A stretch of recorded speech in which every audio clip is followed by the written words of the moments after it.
सितारा coaching की online video में आपका स्वागत है। इससे पहले हमने मेवाड़ के इतिहास को पढ़ा था। मेवाड़ के इतिहास के बारे में हमने प्रश्नोत्तरी भी हल किए थे। आज हम पढ़ेंगे मेवाड़ के इतिहास के बाद आज हम पढ़ेंगे मारवाड़ का इतिहास।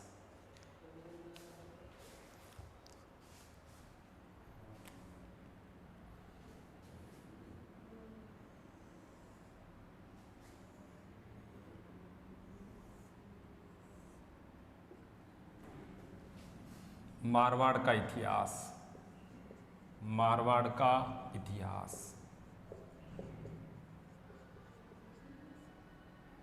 देखो, परीक्षा की दृष्टि से मेवाड़ के बाद में जो सर्वाधिक प्रश्न पूछे जाते हैं वो मारवाड़ इतिहास से पूछे जाते हैं।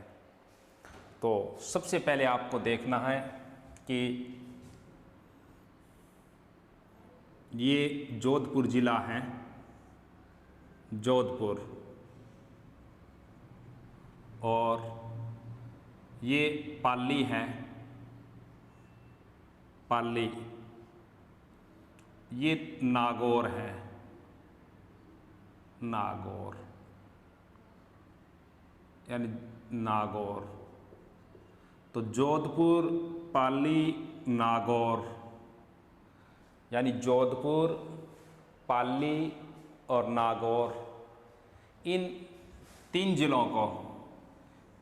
जिलों को मारवाड़ कहते हैं। मारवाड़ कहते हैं यानी मारवाड़ का अर्थ जोधपुर, पाली और नागौर है। जबकि ये बीकानेर हैं और ये जैसलमेर, ये बाड़मेर और ये जालौर। बीकानेर, जैसलमेर, बाड़मेर, जालौर। बीकानेर, जैसलमेर, बीकानेर, जैसलमेर, बाड़मेर और जालौर, ये चार जिले मारवाड़ के उपभाग हैं। मारवाड़ के उपभाग। तो मारवाड़ के उपभाग में राजस्थान के चार जिले आते हैं: बीकानेर, जैसलमेर, बाड़मेर और जालौर।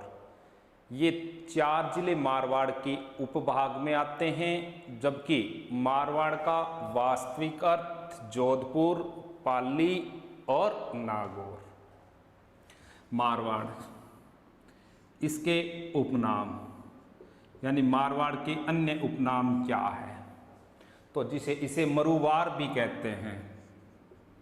मरुवार यानी मारवाड़ का जो उपनाम है वो मरुवार भी है। इसे मरु उथान भी कहते हैं। मरु उथान, इसे मरु उथान भी कहते हैं। इसको मरुस्थल भी कहते हैं, यानी मारवाड़ का जो उपनाम है वो मरुस्थल भी है। इसे मरु प्रदेश भी कहते हैं। मरु प्रदेश भी इसे कहते हैं। इसे दानव क्षेत्र भी कहते हैं। दानव प्रदेश या दानव क्षेत्र। तो जिस प्रकार जोधपुर, पाली, नागौर इसका अर्थ है मारवाड़, और मारवाड़ के जो उपनाम हैं वो मरु प्रदेश, मरु उथान, मरुस्थल और दानव प्रदेश और मरुथान, ये मारवाड़ के उपनाम हैं। जबकि ये मारवाड़ में आने वाले जिले हैं और ये मारवाड़ के उपभाग हैं। इसके बाद पढ़ते हैं आगे हम।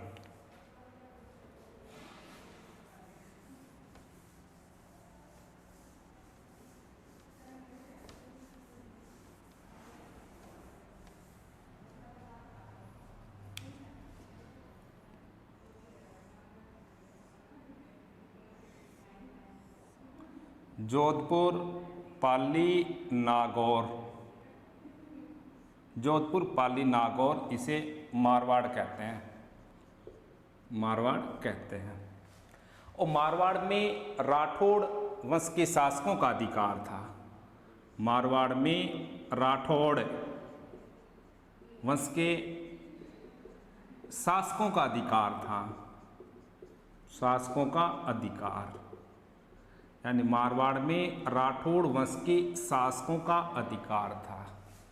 जिस प्रकार पूछा जाता है कि राजस्थान के दक्षिण और पश्चिम भाग में किस वंश के शासकों का अधिकार था, तो राजस्थान के दक्षिण और पश्चिम भाग में मेवाड़ आते हैं, तो मेवाड़ में गोहिल वंश के शासकों का अधिकार था। जबकि जोधपुर, पाली, नागौर, जैसलमेर, बाड़मेर, बीकानेर ये राजस्थान के पश्चिम भाग में है, इनमें राठौड़ वंश का अधिकार था। गोपीनाथ शर्मा के अनुसार, यानी गोपीनाथ शर्मा के अनुसार, गोपीनाथ शर्मा के अनुसार राठौड़ शब्द की उत्पत्ति, राठौड़ शब्द की उत्पत्ति किसके अनुसार है? गोपीनाथ शर्मा के अनुसार राठौड़ शब्द की उत्पत्ति संस्कृत भाषा में राष्ट्रकूट शब्द से हुई है। राष्ट्रकूट शब्द, यानी राठौड़ शब्द की उत्पत्ति कौन से शब्द से हुई है? तो राठौड़ शब्द की उत्पत्ति राष्ट्रकूट शब्द से हुई है। ये प्रश्न एक बार का भर्ती परीक्षा में पूछा गया था कि राठौड़ शब्द की उत्पत्ति, राठौड़ शब्द की उत्पत्ति कौन से शब्द से हुई थी? तो राठौड़ शब्द की उत्पत्ति राष्ट्रकूट शब्द से हुई थी। राष्ट्रकूट शब्द से हुई है। इसके बाद में पढ़ते हैं, तो यानी राठौड़ वंश के शासकों को, राठौड़ वंश के शासकों को यानी राठौड़ों को, हाँ, कर्नल जेम्स टोड ने कि ये सूर्यवंशी है, सूर्यवंशी यानी जोधपुर के, यानी मारवाड़ के राठौड़ों को सूर्यवंशी किसने बताया था? तो मारवाड़ के राठौड़ों को सूर्यवंशी कर्नल जेम्स टोड ने बताया था। इसके बाद गौरी शंकर ओझा के अनुसार, इतिहासकार गौरी शंकर ओझा के अनुसार कि राठौड़ बदायूं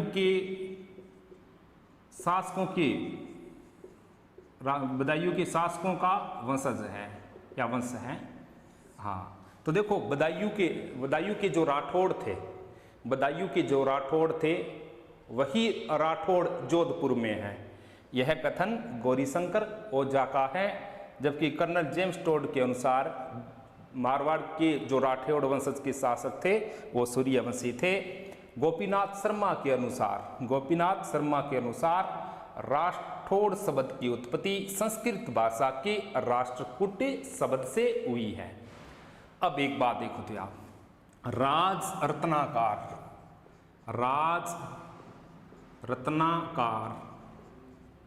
राज रत्नाकार इसके अनुसार ये जो राठौड़ है ये हिरण्यकश्यप की संतान है, यानी राठौड़ हैं वो हिरण्यकश्यप की संतान है। राज रत्नाकार के अनुसार है ये।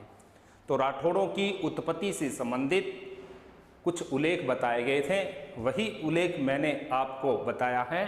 तो कर्नल जेम्स टोड के अनुसार तो ये राठौड़ सूर्यवंशी है। गौरीशंकर ओझा के अनुसार कि मारवाड़ के जो राठौड़ हैं वो बदायूं के शासकों का वंशज है।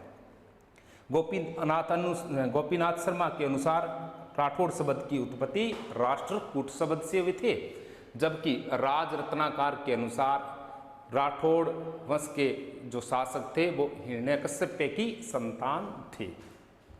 आगे चलेंगे आप।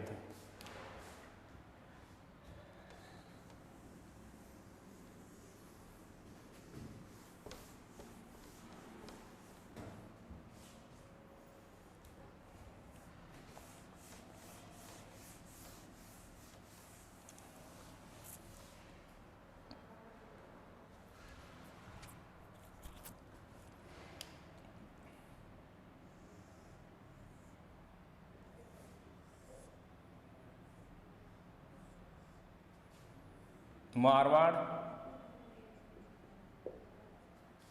ये राजस्थान का उत्तरी भाग है, ये दक्षिण भाग है, ये पूर्वी भाग है और ये पश्चिमी भाग है। 4 दिशाएं हैं, 4 दिशाएं हैं।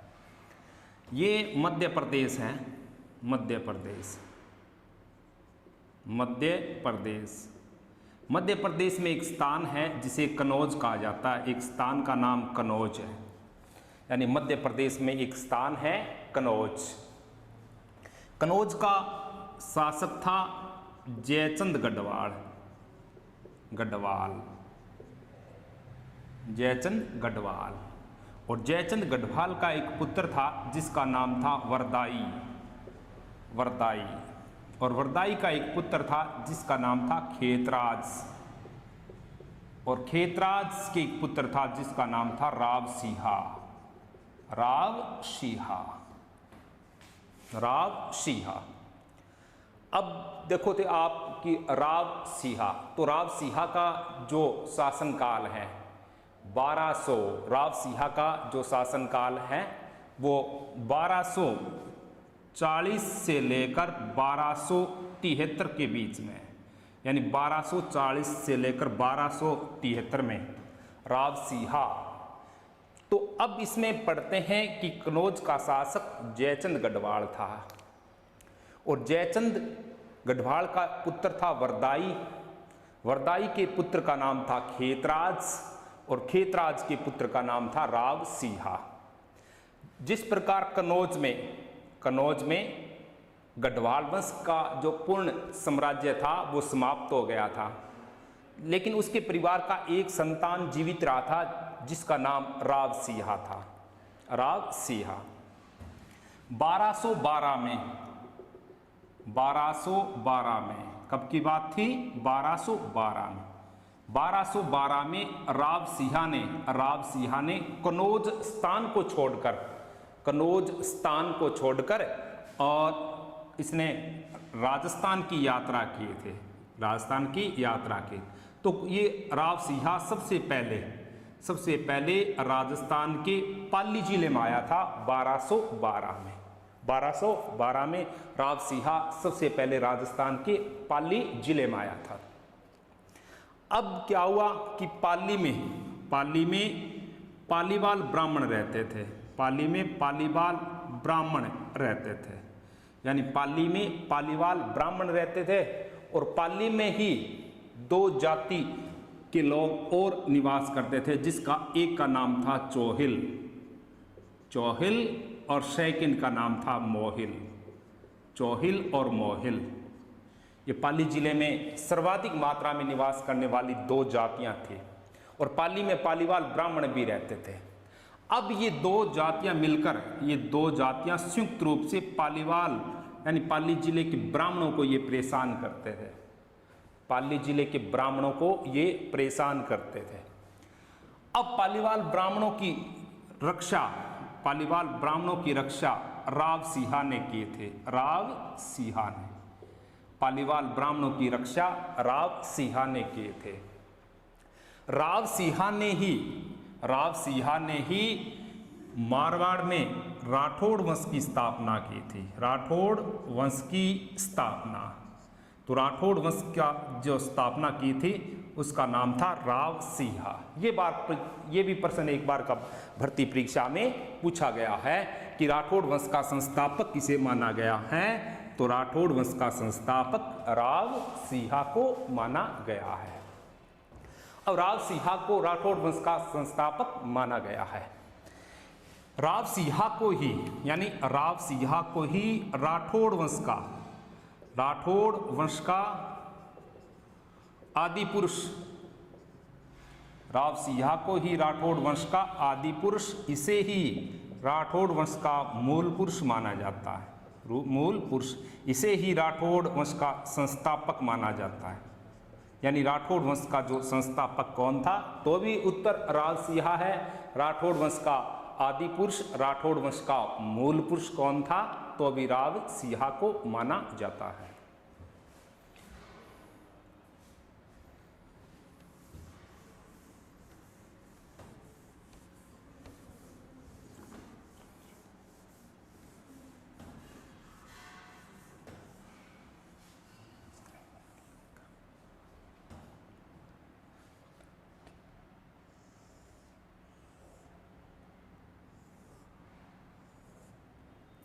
इस प्रकार ये राजस्थान का जोधपुर जिला है और जोधपुर जिले का एक स्थान था मंडौर।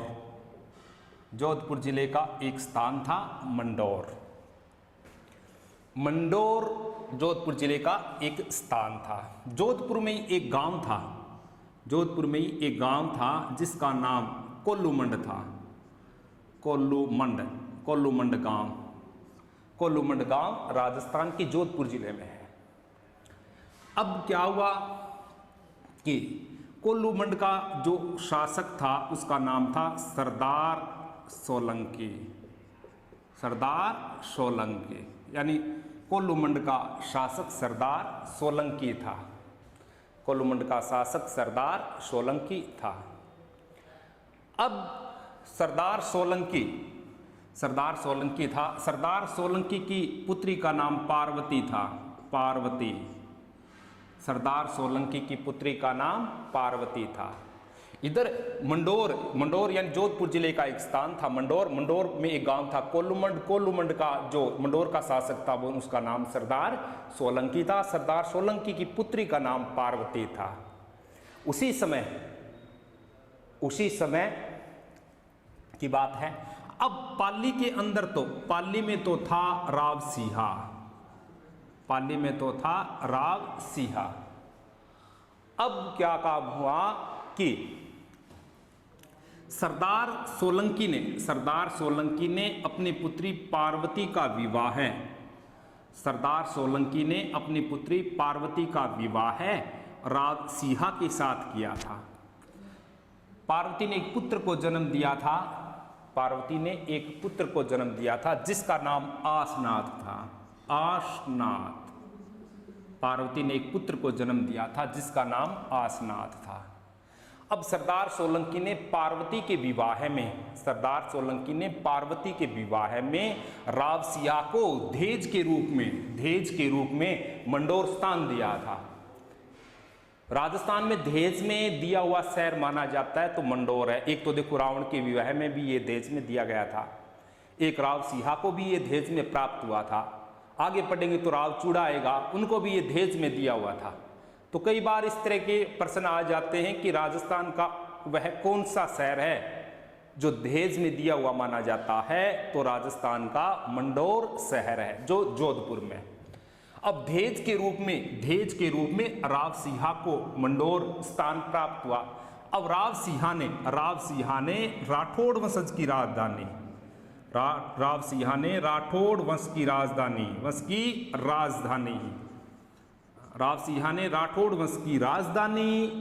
मंडौर नामक स्थान को बनाई थी।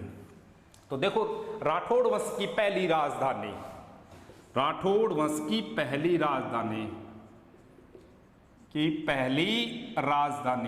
तो राठौड़ वंश की जो पहली राजधानी थी उसी का नाम मंडौर है। यानी राठौड़ों की जो प्रथम राजधानी थी, राठौड़ों की जो प्रारंभिक राजधानी थी वो मंडौर थे। अब मंडौर यानी राजधानी है। ये राजधानी गुज्जर प्रतिहार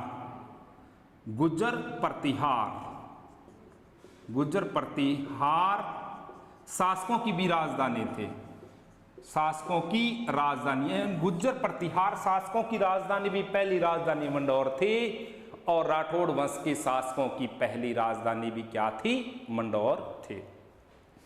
ये मंडौर देखो मंडौर इसी स्थान पर यानी मंडौर नामक स्थान पर उत्तरी भारत का प्रथम यानी मंडौर नामक स्थान पर उत्तरी भारत का प्रथम रावण का मंदिर है। यानी उत्तरी भारत का प्रथम रावण का मंदिर कौन से स्थान पर है? तो उत्तरी भारत का प्रथम रावण का मंदिर मंडौर नामक स्थान पर है। रावण की पत्नी मंदोदरी मंडौर की रहने वाली थी। मंडौर की रहने वाली थी। इसी कारण ये मंडौर भारत का एकमात्र ऐसा स्थान है जिस स्थान पर कभी भी दशहरा नहीं मनाया जाता। अगर परीक्षा में आपको पूछे कि राजस्थान के उस जिले का नाम बताओ जिस जिले में कभी भी दशहरा नहीं मनाया जाता, तो जिले की चर्चा करता है तो उत्तर होता है इसका जोधपुर।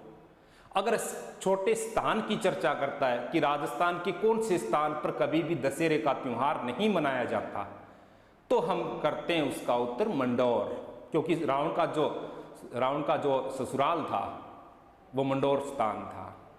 जबकि दशहरा कोटा का प्रसिद्ध है, ये बात भी आपको याद रखनी है। ये भी प्रश्न बहुत बार परीक्षा में आया है कि राजस्थान के कौन से शहर का दशहरा प्रसिद्ध है, तो दशहरा कोटा का प्रसिद्ध है।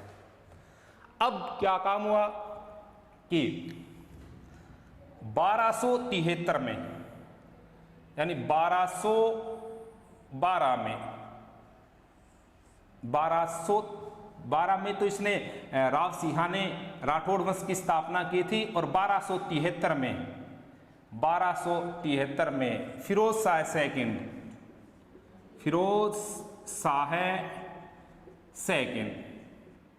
1273 में फिरोज शाह सेकंड ने राव सिंहा पर आक्रमण किया था,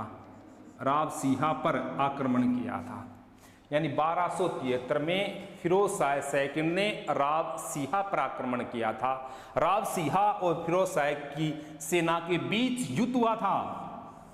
राव सिंहा और फिरोज शाह की सेना के बीच 1273 में युद्ध हुआ था। इसी युद्ध को इतिहास में लाखा जौहर का युद्ध कहते हैं। लाखा जौहर का युद्ध, इसी युद्ध को इतिहास में लाखा जौहर का युद्ध कहते हैं। और लाखा जौहर के युद्ध में राव सिंहा वीरगति को प्राप्त हुआ था।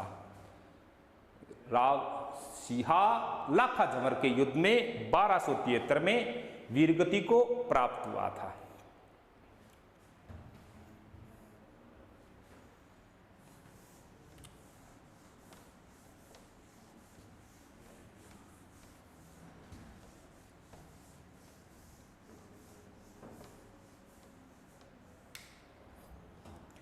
अब देखो, यानी राव सिंहा के पुत्र का नाम आसनाथ बताया था मैंने। राव सिंहा के पुत्र का नाम राव सिंहा और इसके पुत्र का नाम आसनाथ था। आसनाथ, राव सिंहा के पुत्र का नाम आसनाथ था। आसनाथ का शासनकाल 1273 से लेकर 1291, 1273 से 1291, 1273 से लेकर 1291 तक जो राठौड़ वंश का शासक था, यानी मारवाड़ का शासक आसनाथ था। आसनाथ के समकालीन, यानी आसनाथ और आसनाथ के समकालीन शासक था जलालुद्दीन खिलजी।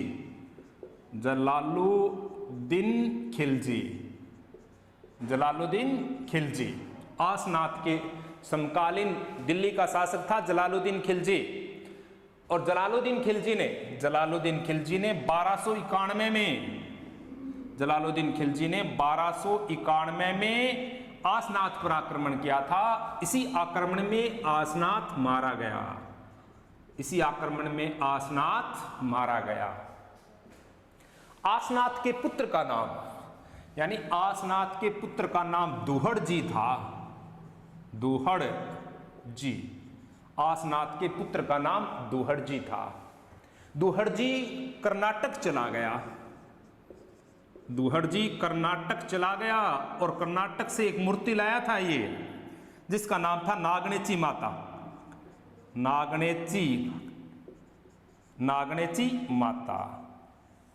दुहड़जी कर्नाटक चला गया और कर्नाटक से एक मूर्ति लेकर आया था, जिस मूर्ति का नाम था नागणेची माता की मूर्ति लेकर आया था। और ये मूर्ति, नागणेची माता की मूर्ति स्थापित करवाई थी इसने। नागणेची माता की मूर्ति स्थापित करवाई थी बाड़मेर जिले में, बाड़मेर जिले के नगाना नामक स्थान पर। तो नागणेची माता का मंदिर एक तो जोधपुर में, एक बीकानेर में भी है इसका मंदिर। जोधपुर और बीकानेर 2 जिले ऐसे हैं जिसमें नागणेची माता का मंदिर है। नागणेची माता की मंदिर, जो नागणेची माता का जो प्रथम मंदिर है वो बाड़मेर जिले के नगाना नामक स्थान पर है। नागणेची माता की मूर्ति कर्नाटक से लेकर आया था दुहड़जी। हाँ, अब दुहड़जी के बाद में दुहड़ जी के बाद में जो शासक पड़ेंगे,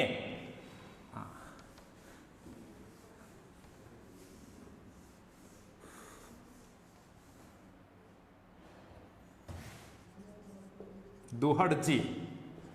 इसके बाद में जो राजा हुए थे, एक का नाम था रायपाल, रायपाल, एक का नाम था कर्णपाल और एक का नाम था विरमदेव, विरमदेव। यानी दुहड़ जी की मृत्यु के बाद में जो मारवाड़ के शासक बने थे, जिसमें से रायपाल भी था, कर्णपाल भी था, विरमदेव भी था, ये शासक हुए थे मारवाड़ के।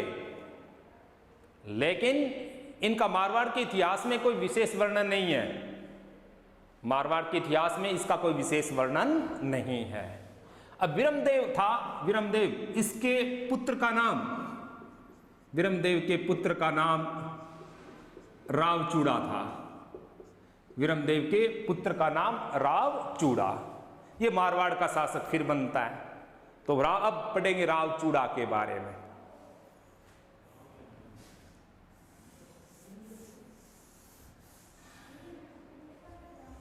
रावचूड़ा, रावचूड़ा, जो रावचूड़ा का जो शासनकाल है वो 1384 से लेकर 1423 तक इनका शासनकाल है। 1384 से लेकर 1423 तक जो मारवाड़ का शासक था ना, वो था रावचूड़ा। अब रावचूड़ा का जो पढ़ेंगे तो रावचूड़ा की दो पत्नियां थी इसके, एक का नाम था चांद कंवर, चांद कंवर, और दूसरी का नाम था किशोरी देवी, किशोरी देवी। चांद कंवर और किशोरी देवी। किशोरी देवी के पुत्र का नाम राव कान्हा था, राव कान्हा। किशोरी देवी के पुत्र का नाम राव कान्हा, जबकि चांद कंवर के पुत्र का नाम था रणमल, रणमल, और एक पुत्री थी जिसका नाम हंसाबाई था, हंसाबाई। रणमल और हंसाबाई ये चांद कंवर के पुत्र और पुत्री थी, जबकि किशोरी देवी के पुत्र का नाम राव कान्हा था, राव कान्हा। जब ये रावचूड़ा मारवाड़ का शासक बनने के योग्य हुआ था, उसी समय मारवाड़ पर गुर्जर प्रतिहार शासक इंद्रजीत का अधिकार था, और इंद्रजीत ने अपनी पुत्री का विवाह रावचूड़ा के साथ करके मंडोर को पुनः धेज में दिया था। अतः मंडोर पुनः राजधानी बनी थी रावचूड़ा के शासनकाल में राठौड़ वंश की। तो राठौड़ वंश का वास्तविक संस्थापक, राठौड़ वंश का वास्तविक संस्थापक, राठौड़ वंश का वास्तविक संस्थापक रावचूड़ा को माना जाता है, जबकि राठौड़ वंश का संस्थापक राव सिंहा और राठौड़ वंश का वास्तविक संस्थापक रावचूड़ा। अब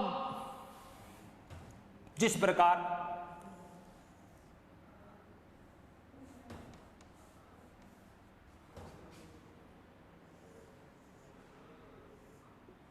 ये मारवाड़ का शासक रावचूड़ा, मारवाड़ का शासक रावचूड़ा था।